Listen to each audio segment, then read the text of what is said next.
So dear students, मैं थोड़ा सा बात करना चाहूँगा आपके आंसर राइटिंग के ऊपर। आजकल चूंकि आपके पेपर चल रहे हैं तो मैंने देखा कि बहुत बच्चे हमारे बहुत ऑर्डिनरी आंसर्स लिखते हैं। देखिए, किसी भी आंसर को लिखने से पहले आपको 3 चीज़ों का ध्यान रखना बहुत ज़रूरी है।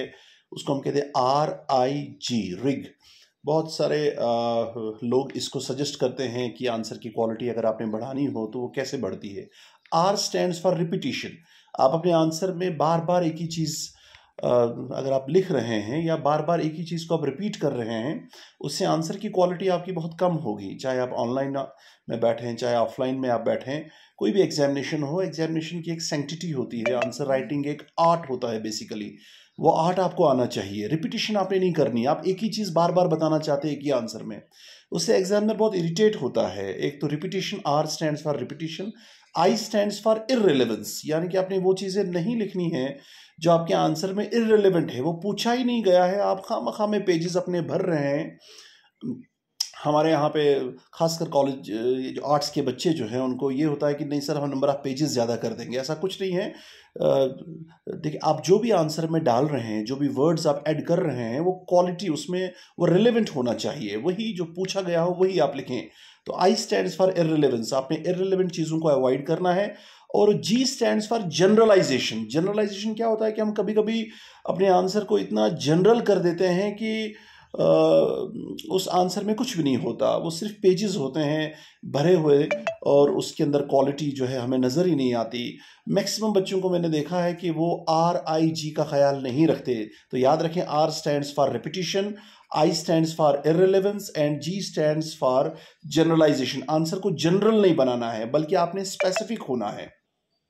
उसके अलावा एक और बहुत इम्पॉर्टेंट इशू जो हमारे बच्चे फेस करते हैं आंसर राइटिंग के समय, वो ये है कि वो टाइम की मैनेजमेंट नहीं कर पाते। 1-2 क्वेश्चंस बहुत अच्छे से लिखेंगे और बाकी के क्वेश्चंस वो जल्दी में, और टाइम भी नहीं होता उनके पास, और वो जल्दी जल्दी अपना बस किसी तरह समेटना शुरू कर देते हैं और अपने आंसर को किसी तरह कंप्लीट कर देते हैं। ऐसा नहीं करना चाहिए। ऐसे आंसर की क्वालिटी, आपने ना एक बैलेंस अप्रोच लेके चलना है।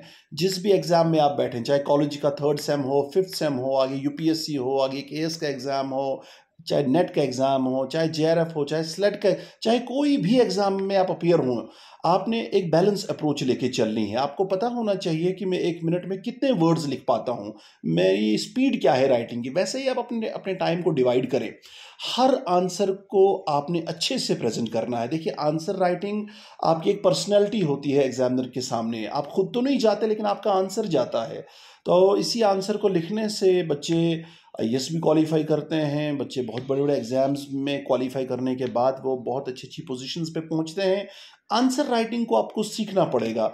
आपको एक बैलेंस अप्रोच लेके चलनी पड़ेगी एग्जाम में। अगर आपको 5 क्वेश्चंस करने हैं और आपके पास 3 घंटे का टाइम है, आप सीधा आप लेके चलें कि आपके पास जो है कितने मिनट बनते हैं और कितने आपने क्वेश्चन कर रहे हैं, डिवाइड कीजिए, उतना आप टाइम लगाएं एक आंसर में। यानी कि हर आंसर जो है बराबर बैलेंस वे से आपने प्रेजेंट करना है। एक बहुत इंपॉर्टेंट चीज़ जो मैंने नोटिस की है हमारे यहाँ कॉलेज में बच्चों में, वो ये है कि जब भी वो लिखते रहते हैं तो वो कटिंग्स बहुत करते हैं, यानी कि बार बार काटते रहते हैं, और उनको ये लगता है कि नहीं, हम बाकी चीज़ें अच्छी लिखते हैं, लेकिन बीच बीच में कटिंग्स बहुत ज़्यादा होती हैं। मैं अभी परसों एक आंसर शीट में गिन रहा था और मुझे उसमें लगभग 58 कटिंग्स नज़र आई, और बच्चे को शायद ये उसने फील भी नहीं किया होगा कि इस तरह की कोई चीज़ आगे एग्जामिनर भी इसको ऑब्जर्व करेगा। देखिए, इससे एक एक एक जो आपने किसी चीज़ को प्रेजेंट करना है, उसकी क्वालिटी एकदम से डिग्रेड हो जाती है। आप कटिंग्स को अवॉइड करें, एक सीक्वेंस में आंसर लिखें। देखिए, आंसर का एक फ्लो होता है, आंसर अपने फ्लो में चलना चाहिए। इन चीज़ों का खास ख्याल रखिए। और मैनेजमेंट बहुत इंपॉर्टेंट, टाइम की मैनेजमेंट खासकर, इस चीज़ पे ध्यान दें आप। जहाँ तक साइंस स्टूडेंट्स की बात है, ये जो बॉटनी जूलॉजी के जो स्टूडेंट्स हैं, उनको डायग्राम्स पे काफ़ी फोकस करना चाहिए। जब भी डायग्राम आप ड्रॉ करते हैं तो लेबलिंग एक तरफ से करें, और जब भी डायग्राम आप कंप्लीट करते हैं उसको ड्रॉ करने के बाद उसको एक बॉक्स में एनक्लोज करें। उससे थोड़ा सा क्वालिटी में फ़र्क पड़ता है। और प्रेजेंटेशन, देखिए, प्रेजेंटेशन किसको अच्छी नहीं लगती, तो आप भी आंसर को थोड़ा प्रेजेंटेबल बनाइए और अच्छे से कीजिए, और घबराने की कोई बात नहीं है। ये कुछ बातें थी जो मुझे आपके साथ शेयर करनी थी और मैंने की।